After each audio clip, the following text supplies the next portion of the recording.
Good day, class. I'm Mark. This is Gonzo. Today we're talking about how you can play D&D with your family.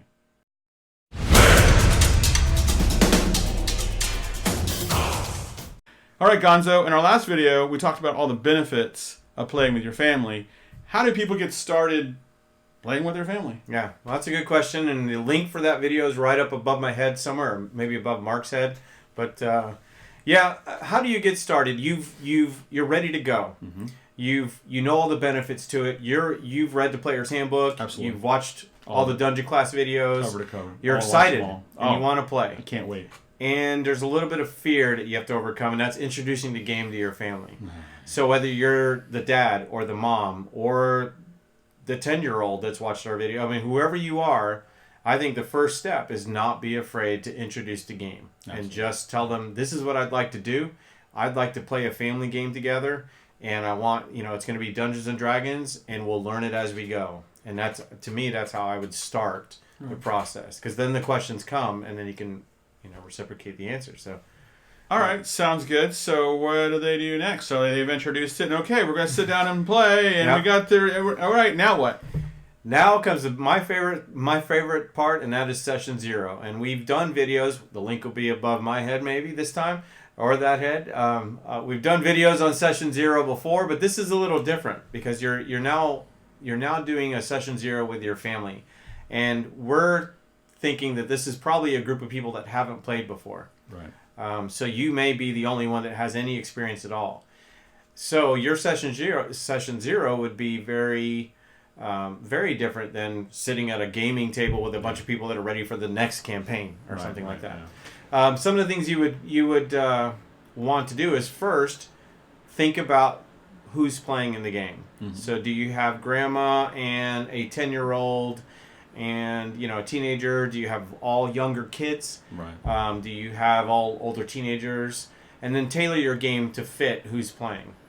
So if you have if you've got 10, what do you think, 10, 11, 12 or whatever, you can probably play the game pretty close to how it should be. But if you've got younger kids, we do have some suggestions for that.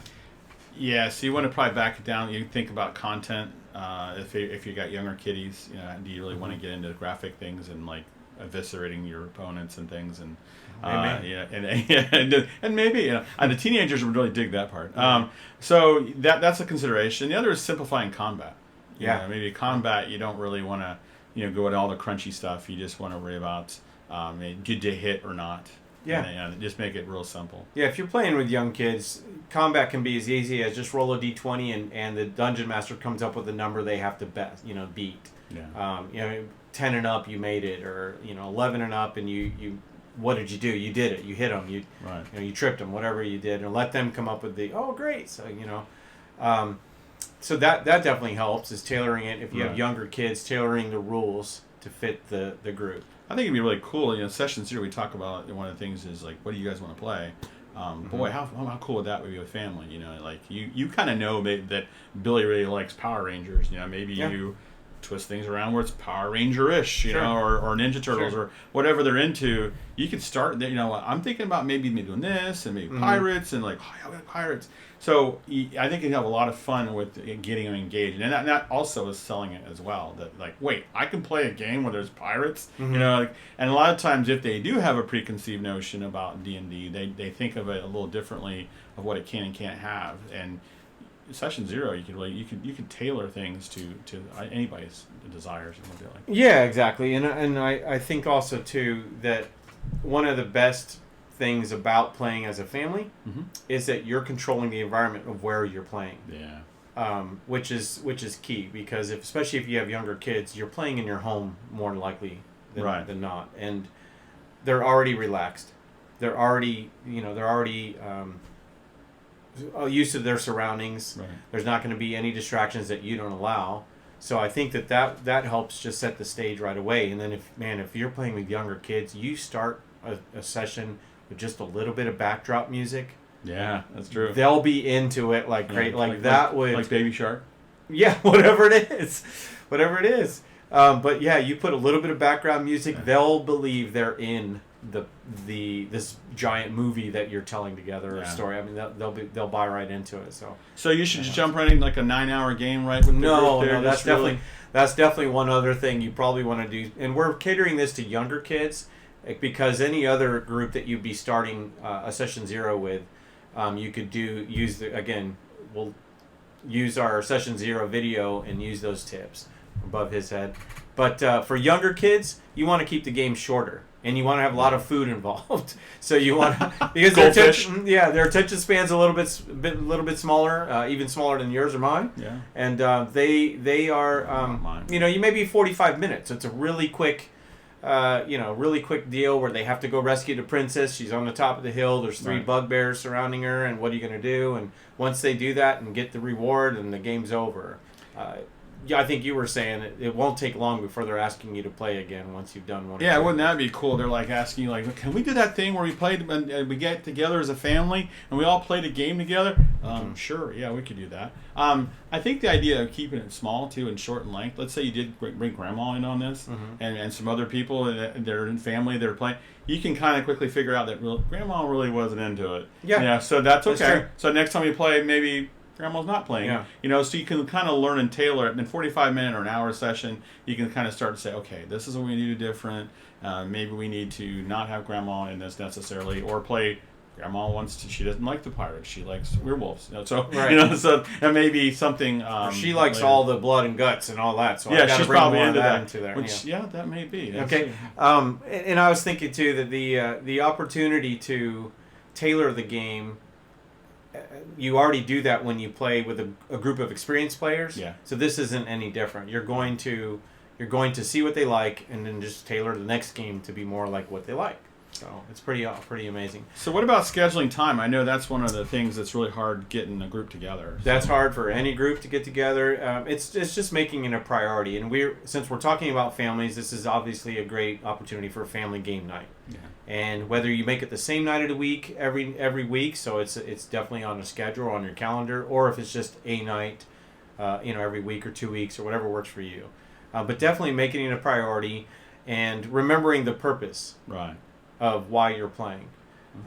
In fact, we have because we've traveled quite a bit, and we like to go and drive to the mountains from here and whatever. We've had a lot of time in the car as a family, and that's a great time. Instead of blasting the radio and everyone with their AirPods in their ear and whatnot, that I remember when we played once, I crawled to the very back of the car in the back seat, set up my stuff. That's awesome. And then. I rolled the dice. I brought dice and everything in adventure. We ran an adventure on the way up to the mountains, and it was a lot of fun. And one of the best parts was we were using names of cities and states and parks and things that we were driving by. So we'd drive by something like, that's a great name for an orc, and I'd use that in the game or whatever. So we were writing some names down. That's great. That's definitely. You should sell the mobile version of this game. That's a good idea. There you go. Yeah, coming soon. So one of the things we talked about in our last video was evening the playing field. Yeah. How does that actually? Can we elaborate on that a little bit? Believe it or not, playing games around the table used to be a thing. For older people, we remember this. Our parents would play games with their cousins or their friends or whatever, there always was a kids table, right? Yeah. There was a table where the kids would go play their thing and the adults would be playing their thing. This isn't like that. That's another reason why we believe every family should be playing Dungeons and Dragons. This evens the playing field. Everybody's around the table, and sometimes your teenager may be running the game, right. Or even a 10-year-old. Give them a shot. You'd be surprised. With a little bit of help from mom or dad, a young child could run this game because it's just coming up in an adventure, and who's not creative, So, yeah, I think it's important that everyone have a voice too. So you have to be a little careful when you do it in your family because of the family dynamic.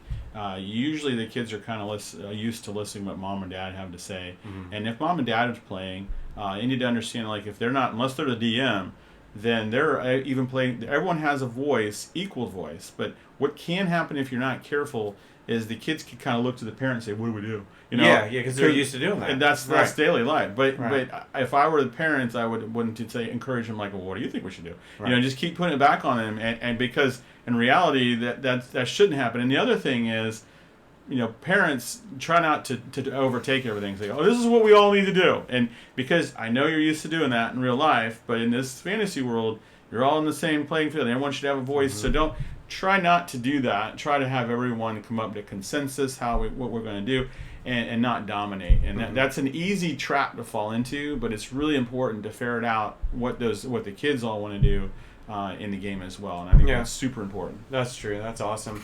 Another thing I want all of you that are watching this video, if you haven't already, we really appreciate if you'll hit the subscription button on there on the channel, if you'll hit the notifications button to let you know when our videos drop, and hit the like button to let us know that you like what you're hearing. Also, for a comment, this time we'd like to know some of your challenges that you may face when you are playing D&D with your family, or getting started playing D&D with your family. But the last thing we wanted to talk about was just to relax. Mm-hmm. Just to relax around the table. Remember why you're playing, and don't worry about the specifics. Our motto is fun trumps story, and story trumps rules. Right. The rules don't really matter, at least to the point where they're going to deter from the story or the fun. Yeah. What matters is that everyone's having a great time around the table. Absolutely. So if you're having fun, you're doing it right. Yeah. And that's really the bottom line. And story is just there to really bring the fun out, and then the rules are there just to kind of occasionally make sure they're being honest and all. But that's just the framework. But if your family's having fun playing this game, then you're doing it right. There's no right or wrong. It literally, that is the key, and that's what you're going for. Yeah. So. And I know that one of the questions or concerns may be that you may not have a family unit. You may be the only child. You may be a dad with you don't have a lot of family around. Whatever that may be, just remember that we truly feel that Dungeons and Dragons helps friends. Playing with friends, it turns them into family. Yeah. And so when we say the word family, though, we are referencing family units with kids or whatever. We're talking about everyone. Yeah. Roommates, cousins, work people, people you work with, people you want to be your friend. You can draw them in. And the more time you spend together, and the way you engage and the level you engage, you see those people interacting in all different ways. They're seeing things in a game you'll never see in real life, and you can't help but become friends and become closer. So absolutely. All right, well, let's do this. Let's play. You go out there and play with your family. Get it started, and let us know how you're doing that. Please, in the comments, just let us know. Let us know how it's going, and anything we can help with that, we'd be glad to answer your question in the comments. So, with that, class dismissed.